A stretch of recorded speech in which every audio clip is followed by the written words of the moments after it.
Kalau korang suka smartphone yang dekat belakang dia ada efek lampu macam gini, korang kena Usha Tecno Pova 7 5G ni. Sebab seriously dekat luar sana tu memang sikit gila smartphone yang ada efek lighting macam ni dekat belakang phone diorang. So yes, video kali ni aku nak share pasal status light yang ada dekat Tecno Pova 7 5G. Tapi sebelum aku start, kita tutup lampu dulu.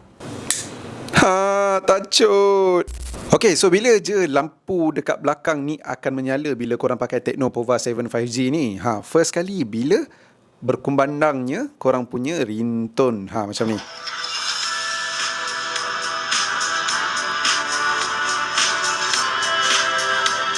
Dan rentak lampu tu tak terhad kepada satu style tu. Contoh aku bagi yang ni pula.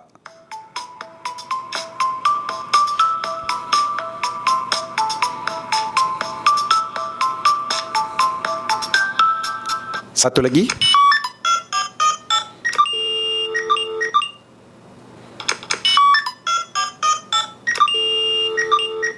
Dan kalau ikutkan efek ataupun pergerakan lampu tu ada banyak style lagi lah untuk ringtone. Sama juga macam notification. Contoh yang macam aku pakai ni, boleh jadi gini juga.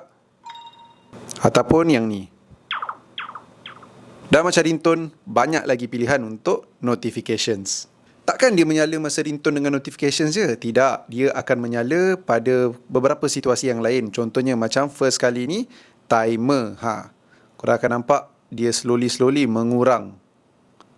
And then bila korang turn on game pun, dia akan menyala yang macam ni. Bila nak charge phone, nyala gini. Kalau bateri nak habis, akan nyala gitu. Yang ni pula bila korang adjust volume, perlahankan, kuatkan. Dan yang macam ni bila korang baru on phone.